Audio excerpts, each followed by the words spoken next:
Donc voilà, donc la démo est terminée. On a vu comment le contenu était classifié par maturité, par type de source et également par framework de sécurité. On a vu comment les équipes de recherche au sein de Splunk vous permettent de mettre à jour vos différents types de contenus au sein d'Analytic Stories, et notamment avec le S-Content Update mais également avec le contenu qui provient de la communauté. Et on a vu aussi que tout ce contenu est orchestré dans Splunk avec la logique, donc avec la logique de détection, pas mal de conseils en termes de sécurité, des conseils sur éventuellement sur est-ce que ça génère des faux positifs ou pas, et puis ça vous donne également du contexte dans lequel appliquer ces différentes techniques de détection. Sympa cette démo. Donc maintenant, on va regarder un peu, une fois qu'on a du contenu, qu'on sait à peu près ce qu'on va faire, il va nous falloir maintenant de la donnée. Donc là encore, pour les équipes de sécurité, pas mal de choses à faire. Elles ont besoin de protéger des dizaines de services cloud qui sont tous interconnectés. Et pour ça, la difficulté va être d'implémenter des détections, des règles de détection qui soient communes à tous les services et ne pas prendre service après service et ne pas multiplier l'effort.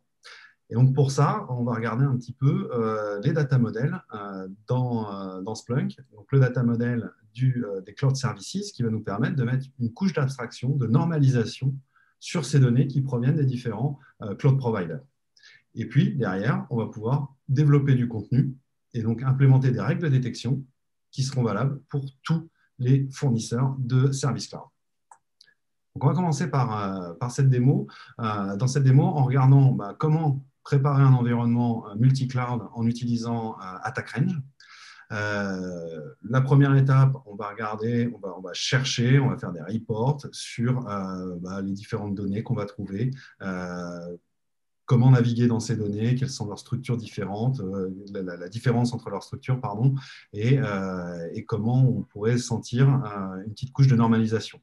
On va aussi simuler des attaques avec l'outil Leonidas. On va déclencher 2 attaques référencées par le MITRE pour voir un petit peu ce qui se passe. Et derrière, regarder dans les données comment on peut observer ces attaques au niveau des différents logs. Maintenant que l'on connaît nos invités, notre menu, il est temps de s'occuper des ingrédients.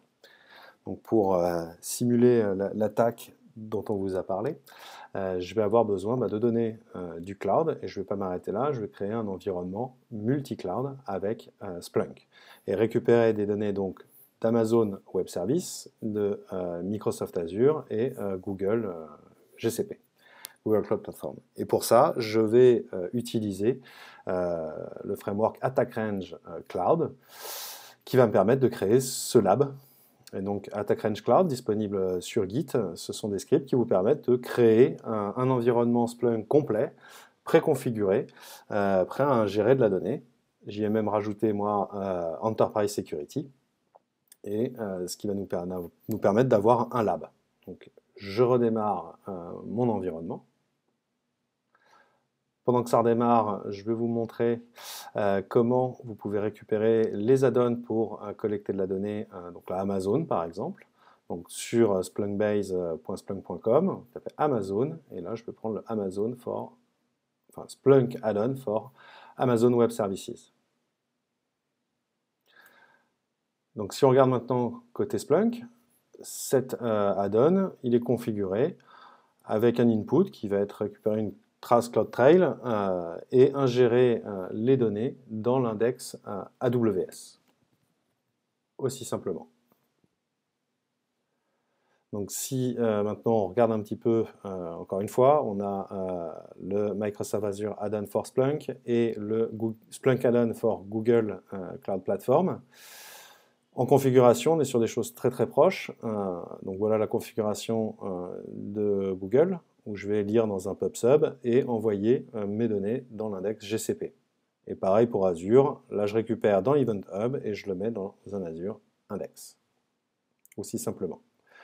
Regardons maintenant au niveau de la search. Donc là, je veux récupérer l'ensemble de mes données provenant de cloud. Donc je vais utiliser le tag cloud. En fait, ce que j'attends, c'est que, de voir toutes ces données parce que ces applications implémentent le data model, les data models du SIEM et vont taguer et normaliser ces données. Donc, elles seront toutes taguées cloud. Donc là, si je regarde, dans mon tag cloud, je vais retrouver 3 source types. Donc, AWS CodeTrail, Azure Event Hub et Google GCP.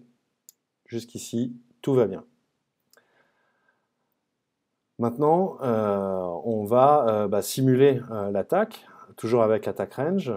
Et donc cette attaque, pour rappel, il s'agit d'un utilisateur qui récupère, d'un attaquant qui récupère une clé, qui crée un utilisateur et qui, derrière, pour cet utilisateur, va lui créer une clé d'accès pour faire de la persistance et pouvoir accéder, même si la clé est révoquée. Donc pour ça, j'utilise donc Attack Range et je vais, avec Leonidas, déclencher un simple script qui va me créer un utilisateur dans mon environnement. Je clique Yes. Voilà, donc j'ai mon utilisateur, Example User, avec son User ID. Et de la même manière, je vais maintenant lui créer une clé avec un autre script. Voilà. On est parti. Yes, encore une fois. Et donc, je récupère l'Access Key ID, avec le Secret Access Key qu'on voit aussi, pour le user example-user. Donc, si je reviens dans ma search, ce que je cherche maintenant, c'est une modification des comptes. Donc, c'est une création, mais c'est une modification de compte. Donc, je vais chercher dans le tag Change, dans le tag Account, et en action Created, donc création. Et le voilà, je vois un événement ici avec mon utilisateur. Je retrouve mon admin, c'est-à-dire moi-même, et l'utilisateur créé que je retrouve un petit peu plus haut, example-user. Et donc si je veux me concentrer maintenant sur la création de clés, en fait, donc je vais remettre mon action created, puisque c'est une création, et je vais préciser que la commande concerne la création d'une clé d'accès. Voilà, mon événement.